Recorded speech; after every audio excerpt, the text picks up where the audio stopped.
بسم اللہ الرحمن الرحیم۔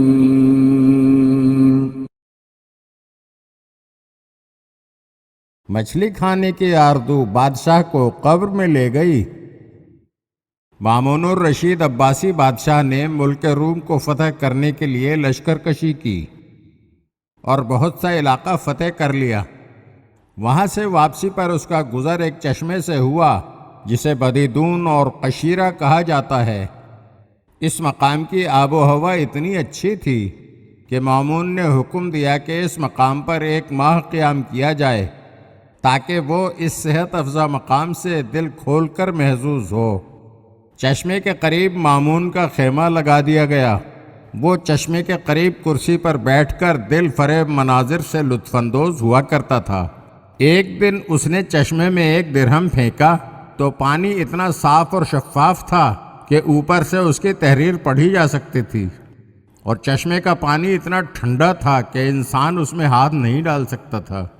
ایک دن مامون چشمے کے قریب بیٹھا مناظر فطرت سے لطف اندوز ہو رہا تھا کہ اس نے چشمے میں ایک مچھلی تیرتی دیکھی جو تقریباً 1 فٹ لمبی تھی اور اس کا جسم چاندی سے زیادہ سفید تھا۔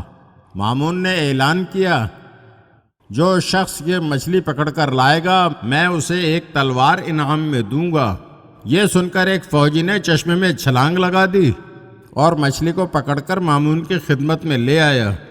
مچھلی نے فوجی کے ہاتھ میں آزاد ہونے کے لیے زور لگایا تو تڑپ کر وہ مچھلی فوجی کے ہاتھوں سے نکل کر چشمے میں جا پڑی۔ مچھلی کے چشمے میں گرنے سے پانی کی چند بوندیں مامون کے چہرے اور گردن اور ہاتھوں پر پڑیں، جس سے مامون کو سخت بخار ہو گیا۔ فوجی نے چشمے میں دوبارہ چھلانگ لگا کر مچھلی پکڑی تو مامون نے حکم دیا کہ اسے تل کر اس کے سامنے پیش کیا جائے۔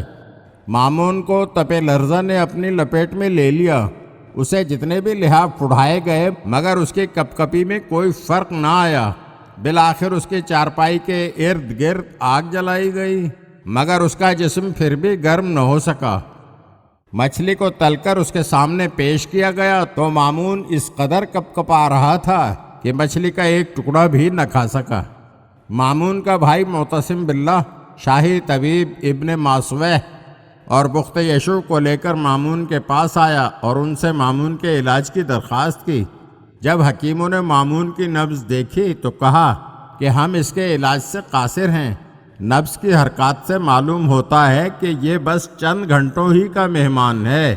مامون کی حالت رفتہ رفتہ مزید خراب ہوتی گئی اور اس کے جسم سے روغن زیتون کی مانند پسینہ خارج ہونے لگا۔ اس وقت مامون نے کہا، مجھے کسی بلند ٹیلے پر لے چلو تاکہ میں مرنے سے پہلے اپنے لشکر کا نظارہ کر سکوں۔ مامون کو بلند ٹیلے پر لے جایا گیا تو اسے حد نظر تک اپنی فوج کے خیمے نظر آئے۔ اس وقت مامون نے کہا، اے وہ ذات جس کی شاہی کو زوال نہیں، اس پر رحم کر جس کی شاہی ختم ہو چکی ہے۔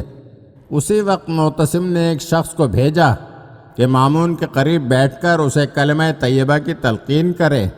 وہ شخص مامون کے قریب بیٹھ کر بلند آواز سے کلمہ طیبہ کی تلقین کرنے لگا مگر مامون اس وقت تک ہر چیز سے بے خبر ہو چکا تھا۔